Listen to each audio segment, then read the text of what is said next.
Hi friends, welcome to Homemaking Mantra. This is Shanti. Welcome to Daily Vlogs.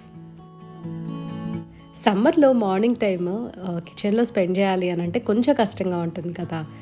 Early morning పనంతా చేసేసుకొని afternoons అట్లాగా వేరే పనులు ఇంట్లో పనులు అవన్నీ చేసుకుంటే బాగుంటుంది అని అనిపిస్తుంది. స్టవ్ దగ్గర ఎంత అవాయిడ్ చేస్తే అంత బెటర్ కదా. మార్నింగే లేచి పనులన్నీ ఆల్మోస్ట్ కంప్లీట్ చేసేసుకున్నాను. సిద్ధు 10th క్లాస్కి వచ్చాడు కదా, వాళ్ళకి ఓరియంటేషన్ క్లాస్ ఉంది వాళ్ళ స్కూల్లో. అది అటెండ్ అవ్వాలి. పనులన్నీ పొద్దున్నే చేసేసుకుందాము అని చెప్పి సింపుల్ డిషెస్ సెలెక్ట్ చేసుకున్నాను. నిమ్మకాయ పప్పు చేసేసి, అంటే పెసరపప్పు నిమ్మకాయ చేస్తే చాలా బాగుంటుంది అది. దాంతోపాటు పెరుగు చారు కూడా చేస్తున్నా. ఇది వచ్చేసరికి మా అత్తగారి స్టైల్ అనమాట. ఒక 1 or 2 days ఓల్డ్ పెరుగు తీసుకొని దాంట్లో పచ్చిమిరపకాయలు, ఉల్లిపాయలు సన్నగా తరిగేసి వేసుకోవాలి. ఉప్పు, కారం, పసుపు వేసుకొని బాగా కలిపేసి పక్కన పెట్టుకోవాలి. ముందే తాలింపు వేసుకోవచ్చు, లేదా తినే ముందు వేసుకుంటే తాలింపు క్రంచీగా చాలా బాగుంటుంది అనమాట. ఇది వచ్చేసరికి 5 నిమిషాల్లో అయిపోతుందండి. అండ్ సమ్మర్కి ఏంటంటే చాలా మంచి డిష్, చలవ చేస్తుంది. పైగా ఇందులో కొద్దిగా మెంతులు వేసుకోవచ్చు, లేదా తాలింపులో మెంతిపిండి కూడా వేసుకోవచ్చు. ఫ్లేవర్ని ఇస్తుంది and at the same time డైజెషన్కి చాలా మంచిది. మెంతులు, పెరుగు చలవ చేస్తుంది అనమాట. సో ఇలా ఈజీగా ఈ డిష్ని ప్రిపేర్ చేసుకోవచ్చు. ఇది చేసి పక్కన పెట్టేస్తున్నాను. మరీ ఎండలో పెట్టేస్తే పులిసిపోతుందని ఒక మూలకు పెట్టేశాను. లేదంటే ఫ్రిడ్జ్లో పెట్టుకొని మధ్యాహ్నం తీసి బయట పెట్టుకొని తినచ్చు. ఇదైతే లంచ్ బాక్స్లోకి అంత బాగోదండి. అరకు నుంచి తెచ్చిన కాఫీ పౌడర్ అని నేను చూపించాను కదా, చాలా చాలా బాగుంది అది. చిక్కగా డికాషన్ తీసుకుంటే బాగుంటుంది అని మన వ్యూవర్ కూడా చెప్పారనమాట. సో నేను అదే విధంగా ప్రిపేర్ చేస్తున్నాను. మా మేడ్కి అండ్ నాకు ఇద్దరికి కాఫీ కలుపుతున్నా. మా హస్బెండ్ ఏమో ఇంకా తను పడుకునే ఉన్నారు. అంటే వర్క్ ఫ్రమ్ హోమ్ చేస్తున్నారు కదా, సో తనకు కూడా మొన్నటి వరకు ఒంట్లో బాగా నీరసంగా ఉంది అని చెప్పి కొంచెం రెస్ట్ తీసుకుంటున్నారు. ఇవాళ ప్రత్యేకంగా బ్రేక్ఫాస్ట్ అయితే చేయట్లేదు, ఎందుకంటే హడావుడిగా ఉన్నప్పుడు ఒక్కొక్కసారి టైం సరిపోదు బ్రేక్ఫాస్ట్ పెట్టుకుంటే. సో మేము బనానా తినేసి, వాడేమో పాలు తాగుతాడు, నేను కాఫీ తాగుతాం, వెళ్ళిపోతాం. మా హస్బెండ్కి మాత్రము ఒక దోశ వేసి బాక్స్లో పెట్టేసి ఉంచాను. అండ్ నిన్న నల్లేరు పచ్చడి చేశాను అనమాట. ఇవాళ లంచ్లో సింపుల్ డిషెస్ అని చెప్పాను కదా, నిమ్మకాయ పప్పు, పెరుగు చారుతో పాటు నల్లేరు పచ్చడి కూడా ఉంది. ఇదేమో నిన్నే చేసేసాను ఆల్రెడీ. మొన్న గ్రోసరీస్కి వెళ్ళినప్పుడు హెల్త్ మిక్స్ ఒకటి తీసుకొచ్చుకున్నాను. ఇది బాగుందన్నమాట టేస్ట్, అందుకనే షేర్ చేస్తున్నా. యాక్చువల్గా ఇది వచ్చేసరికి మనం ఇంట్లో కూడా ప్రిపేర్ చేయొచ్చు. రకరకాల మిల్లెట్స్, పల్సెస్ అన్నీ తెచ్చుకొని, డ్రై ఫ్రూట్స్ అవన్నీ డ్రై చేసుకొని మిల్క్ ఇచ్చేసాము అంటే మంచి పౌడర్ రెడీ చేసి ఇచ్చేస్తారు. లేదంటే ఇట్లాగా ప్యాకేజ్డ్ తెచ్చుకోవచ్చు. ఇదేంటంటే ఎందుకు చూపిస్తున్నానంటే బ్రేక్ఫాస్ట్కి ఒక బెటర్ ఆప్షన్ అనమాట సమ్మర్లో. లైక్ అవర్స్ టుగెదర్ నుంచొని కుక్ చేసి ఆవిరంతా మనకి మొహాన్ కొడుతుంది, ఈ ప్రాబ్లం అంతా లేకుండా ఉంటుంది అనమాట. ఇదేంటంటే 3 minutesలో కుక్ అవుతుందంట. సో నేను దానికి టెంప్ట్ అయ్యి ఫస్ట్ నేను తీసుకున్నా. అది కూడా అండి, సమ్మర్ స్టార్టింగ్లో ఏంటంటే ఒకేసారి చేంజ్ చూసేసరికి వేడివేడిగా ఉన్నవి, ఆయిల్ ఎక్కువ ఉన్నవి అవన్నీ తినబుద్ధి కాదు. అందుకని ఇలా జావ తాగటము లేదా స్మూదీస్ ప్రిపేర్ చేసుకుంటే చాలా హాయిగా వెళ్ళిపోతుంది కదా బ్రేక్ఫాస్ట్, హ్యాజిల్ ఫ్రీగా కూడా ఉంటుంది. అండ్ మెయిన్ థింగ్ ఏంటంటే మార్నింగ్ టైమ్ స్టవ్ దగ్గర ఎక్కువసేపు స్పెండ్ చేయాల్సిన అవసరం లేదు. 3 minutesలో హాయిగా ఇది కుక్ అయిపోతుంది. స్వీట్ కోసం అని చెప్పి కొంతమంది హనీ, షుగర్, జాగరీ ఇలా ఏదో ఒకటి యాడ్ చేస్తూ ఉంటారు. ఈవెన్ డేట్స్ చాప్ చేసి కూడా యాడ్ చేయొచ్చు. ఇవాళ నేను తాటి బెల్లం యాడ్ చేశాను, అంటే పామ్ జాగరీ అంటారు కదా. సో అవి బాగుంటాయి, టేస్ట్ మైల్డ్గా కూడా అనిపిస్తుంది. పాలల్లో కలిపేసి ఇది వచ్చరికేమో మా హస్బెండ్కి ఇస్తున్నాను. తను మజ్జిగలో అట్లా డైల్యూట్ చేసుకొని తాగరు. నేను సిద్ధు జస్ట్ వాటర్ అండ్ కొద్దిగా పామ్ జాగరీ యాడ్ చేసుకొని తాగేస్తాము.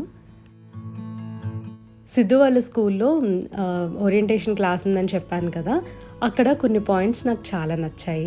అందుకని నేను మీకు కూడా షేర్ చేద్దాము, మోటివేటింగ్గా ఉంటుంది అని చెప్పి చూపిస్తున్నాను. ఈ పాయింట్స్ కొంచెం జూమ్ ఇన్ చేసి చూడండి, చాలా ఇంట్రెస్టింగ్గా అనిపిస్తాయి, చాలా మోటివేటింగ్గా ఉంటాయి. అండ్ పిల్లలకి ఎలా చెప్పచ్చు మనము అనేది ఒక రిమైండర్ లాగా ఉంటుంది. అంటే ఇప్పుడు మనం ఇలాంటివన్నీ ఎక్కడంటే అక్కడ వింటానే ఉన్నాం, ఈ క్లాసెస్లో అనే కాదు. కాకపోతే ఏంటంటే ఒకసారి స్కూల్కి వెళ్ళి వాళ్ళు ఆల్రెడీ చెప్పిందే అయినా సరే ఒకసారి విన్నాము అని అంటే ఒక రిమైండర్ లాగా ఉంటుంది. So last year same thing అన్నీ చెప్పారనమాట. కాకపోతే ఇంకా ఈ ఇయర్ మళ్ళీ ఒకసారి వింటే బాగుంటుంది, కొత్తగా ఏమైనా తెలుస్తాయి అని చెప్పి వెళ్ళాము. నేను సిద్ధువే వెళ్ళామన్నమాట. మా హస్బెండ్ వర్క్ ఉంటుంది కదా, ఇంకా ఇంటికి వచ్చేసిన తర్వాత ఏవో చిన్న చిన్న పనులు ఉంటాయి. మంచి ఎండలో వెళ్ళొచ్చాం కదా, బాగా వాటర్ అయితే తాగేసి కొంచెంసేపు కూర్చొని భోంచేసి ఒక షార్ట్ న్యాప్ తీసుకున్నా. ఆ తర్వాత ఒక షార్ట్ పోస్ట్ చేశాను, మీరు చూసే ఉంటారు కదా. రీడ్ డిఫ్యూజర్ ఆయిల్ కొత్తగా తెప్పించాను. ఇది ఆల్రెడీ నా దగ్గర ఉంది, బట్ పాట్ పగిలిపోయిందని చెప్పి ఇంకో సెట్ తెప్పించుకున్నాను. సో ఇది ఎట్లా వాడతా అనేది చూపిస్తా. మంచి ఫ్రేగ్రెన్స్ వస్తుందండి. బాత్రూమ్ ఎప్పుడు కూడా చాలా ఫ్రెష్గా అనిపిస్తుంది.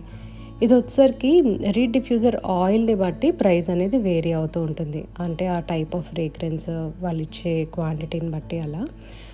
వీళ్ళు ఇందులో ఏం చెప్తారంటే ఆ రీడ్ డిఫ్యూజర్ ఆయిల్ మొత్తం కూడా సిరామిక్ పాట్లో పోసేసి రీడ్ స్టిక్స్ పెట్టమంటారు. సో దట్ ఆ స్మెల్ అనేది లాంగ్ లాస్టింగ్ ఉంటుంది అండ్ బాగా డిఫ్యూజ్ అవుతుంది అనమాట. అంటే బాగా స్ప్రెడ్ అవుతుంది రూమ్ అంతా కూడా. మావిటు చిన్న రూమ్స్ కాబట్టి నేను ఏం చేస్తూ ఉంటా అంటే డిఫ్యూజర్ ఆయిల్ని డైల్యూట్ చేస్తాను. దీనివలన ఆ డిఫ్యూజర్ ఆయిల్ నేను ఎక్కువ రోజులు యూజ్ చేసుకోవచ్చు and at the same time mild smell అనేది ఉంటుంది. నాకు ఎటు స్ట్రాంగ్ స్మెల్స్ పడవు. మళ్ళీ అలర్జీ అనేది వస్తుంది, ఆ ముక్కులన్నీ బ్లాక్ అయిపోతాయి ఎందుకులే అనేసి ఇట్లాగా డైల్యూట్ చేసి యూజ్ చేస్తూ ఉంటాను. ఈ రీడ్ స్టిక్స్ చాలా పోరస్గా ఉంటాయి, అంటే మధ్యలో బాగా ఎయిర్ గ్యాప్స్ ఎక్కువ ఉంటాయి. దానివలన ఈ ఆయిల్ చక్కగా స్టిక్ అంతా పీల్చుకొని మనకి ఫ్రేగ్రెన్స్ అనేది స్ప్రెడ్ చేస్తూ ఉంటుంది, చక్కగా డిఫ్యూజ్ చేస్తూ ఉంటుంది అన్నమాట. దానివలన మనకి రూమ్ అంతా కూడా చాలా మంచి అరోమా వస్తూ ఉంటుంది.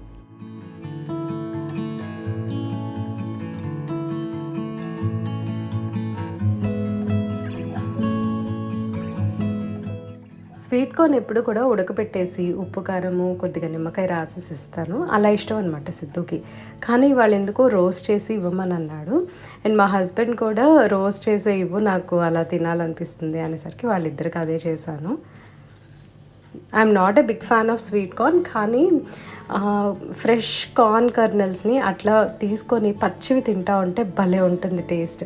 అంటే పాల్లాగా వస్తాయి కదా లోపల, అలా తినొచ్చో లేదో తెలియదు కానీ దాని టేస్ట్ మాత్రం బాగుంటుంది. సో ఇట్లా తీసేటప్పుడు మాత్రం 1-2 అట్లా నోట్లో వేసుకోవటం అలవాటు నాకు. ఎక్కువగా కార్న్ నేను ఉడకపెట్టేసి ఇస్తూ ఉంటాను. అప్పుడప్పుడే ఇట్లా గ్యాస్ మీద రోస్ట్ చేస్తాను. యాక్చువల్లీ గ్యాస్ మీద పుల్కా కాల్చడము, ఇలా కార్న్ రోస్ట్ చేయటం ఎక్కువగా చేయొద్దు అని అంటారు. వన్స్ ఇన్ వైల్ అయితే పర్లేదేమో, కానీ రెగ్యులర్గా తినే వాళ్ళకి మాత్రం అంత మంచిది కాదు. ఎందుకంటే ఇలా గ్యాస్ మీద మనం రోస్ట్ చేసేటప్పుడు కొన్ని కార్సినోజెనిక్ ఏజెంట్స్ అనేవి ఫుడ్లో మిక్సప్ అవుతాయంట. దానివలన అంటే లేటర్ క్యాన్సర్గా టర్న్ అవుతుంది సంథింగ్ చెప్తారు. బట్ స్టిల్ పుల్కాలు అయితే చాలామంది కాల్చడం నేను చూస్తూ ఉంటాను. ఈ మధ్యకాలంలో అయితే మేబీ తగ్గించుంటారు కొంతమంది. నిప్పుల మీద కాల్చుకోవటం అన్నిటికన్నా బెటర్. మార్నింగ్ పైనాపిల్ కట్ చేసేసి ఫ్రిడ్జ్లో పెట్టేసి ఉంచాను. ఇప్పుడు చక్కగా జ్యూస్ తీసేస్తున్నాను అనమాట. ఇందులో కొద్దిగా ఉప్పు వేసుకుంటే మనం పైనాపిల్ తిన్న తర్వాత ఒకలాంటి దురద ఉంటుంది కదా నాలుక మీద, అది లేకుండా ఉంటుంది. లేదంటే కనుక పైనాపిల్ కట్ చేసే టైంలోనే ఉప్పుతోటి వాష్ చేస్తే అసలు కొంచెం కూడా ఆ దురద అనేది ఉండదు. సిద్ధు గేమ్కి వెళ్తున్నాడు, తనకి ఒక గ్లాస్ జ్యూస్ ఇచ్చేసాను. ఈవినింగ్ ఇంతకుముందు వాకింగ్కి వెళ్ళేదాన్ని కదా, ఇప్పుడు హాలిడే నుంచి వచ్చిన తర్వాత మళ్ళీ స్టార్ట్ చేయాల. ఇంట్లో అయితే కొంచెంసేపు నడుస్తూ ఉన్నాను. 1 pot మీల్ ఏదైనా చేద్దాము అని చెప్పి కిచెన్లో ఫస్ట్ చూస్తున్నా అనమాట. సరే రసం రైస్ గుర్తొచ్చింది. గిన్నెలన్నీ సర్దేసి ఒక 2 కప్పుల రైస్, 1 కప్పు పెసరపప్పు నానబెట్టేసి ఉంచా. అండ్ మసాలాస్ కోసమేమో మిరియాలు, కొద్దిగా ఎండుమిర్చి అండ్ జీలకర్ర ఇవి డ్రై రోస్ట్ చేసి పెట్టుకున్నాను. అవన్నీ చల్లారేలోపు అండ్ బియ్యం అదంతా నానేలోపు కొంతసేపు మూవీ చూద్దాము అండ్ క్లోత్స్ ఫోల్డింగ్ ఈ పని అంతా ఉంటుంది కదా, అవన్నీ చేసుకుంటా ఉన్నా. కథ వెనుక కథ అని చెప్పి ఈటీవీ విన్లో ఒక మూవీ ఉంది. అది మంచి ట్విస్ట్ అండ్ టర్న్స్ ఉన్నాయి, బాగానే ఉందన్నమాట మూవీ. సో అది చూస్తూ ఉన్నాను.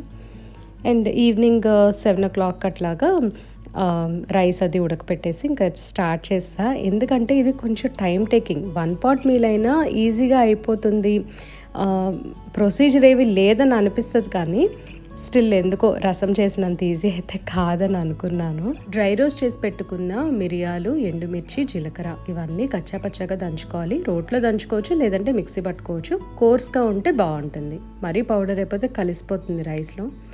నానబెట్టిన బియ్యము, పప్పు అవన్నీ బాగా కడిగేసుకొని ఒక కుక్కర్లోకి తీసుకోవాలి.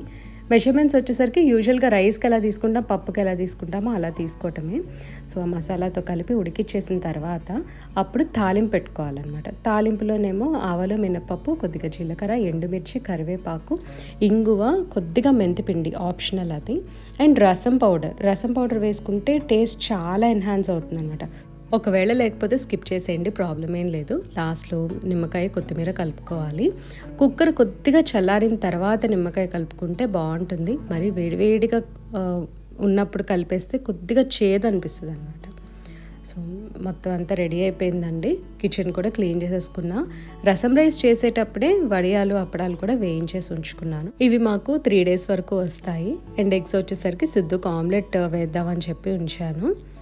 రసం రైస్ రెడీ అయిందండి. దీని మీద కొద్దిగా నెయ్యి వేసుకొని తింటే అసలు అవుట్ ఆఫ్ దిస్ వరల్డ్, చాలా చాలా బాగుంటుంది. నిమ్మకాయ పిండాం కదా, ఇంకా చింతపండు వేయాల్సిన అవసరం లేదు.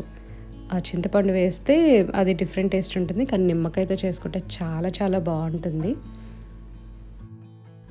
దీంతో వీడియో ఎండ్ చేస్తున్నా అండి. ఈ వీడియో మీకు నచ్చినట్లయితే తప్పకుండా లైక్ చేయండి, కమెంట్ చేయండి, ఛానల్కి సబ్స్క్రైబ్ చేసుకోండి.